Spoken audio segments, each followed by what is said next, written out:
Gaekwad quantum private limited દ્વારા international summit on advance semiconductor materials અને technology એટલે કે ISASMT 2026નું આયોજન કરવામાં આવ્યું છે। આ સમિટ ભારતના સેમિકન્ડક્ટર ભવિષ્ય માટેનું વ્યૂહાત્મક પગલું છે।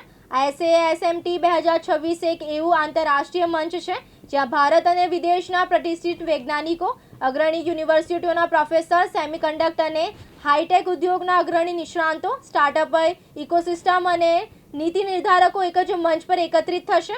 આ સમિટનો મુખ્ય ઉદ્દેશ્ય એડવાન્સ સેમિકન્ડક્ટર સામગ્રીમાં સંશોધન, ઉદ્યોગ અને નીતિ વચ્ચે મજબૂત સેતુ બનાવવાનો છે। આ સમિટમાં 2D સામગ્રીના સિન્થેટિક્સ, કેરેક્ટરાઇઝેશન, ડિવાઇસ ફેબ્રિકેશન અને ઇન્ડસ્ટ્રીયલ એપ્લિકેશન પર ઊંડાણપૂર્વક ચર્ચાનો છે। મારું નામ ડૉક્ટર જીવરાજ ડાકરા છે। કોર ક્વોન્ટમ પ્રાઇવેટ લિમિટેડ આવતી 25 તારીખે વેલંજા ખાતે એક 2D સેમિકન્ડક્ટર લેબનું ઉદ્ઘાટન કરવા જઈ રહી છે। એ પ્રસંગે મને આપને જણાવતા ઘણો આનંદ થાય છે કે ટેકનોલોજી બાબતમાં આપણે જ્યાં ઘણી બધી પછાત રહ્યા છે, વર્ષોથી આપણે ટેકનોલોજી પ્રગતિ થઈ નથી।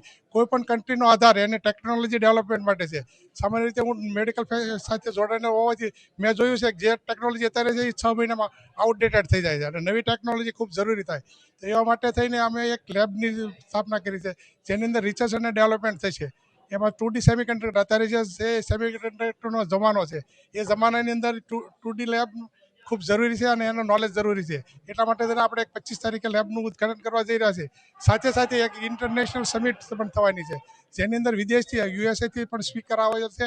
ઓલ ઓવર ઇન્ડિયામાંથી ઘણા બધા સ્પીકર અને વિદ્યાર્થીઓ આવવાના છે કે જે આખા દિવસના સેમિનારમાં આ બધું ઘણી બધી નોલેજ મેળવશે અને એને કારણે ટેકનોલોજીને અપડેશન કરવા માટે થઈને પ્લાનિંગ કરી રહ્યા છીએ। કાનાભાઈ મેર, દિવ્યાંગ ન્યૂઝ, સુરત। PM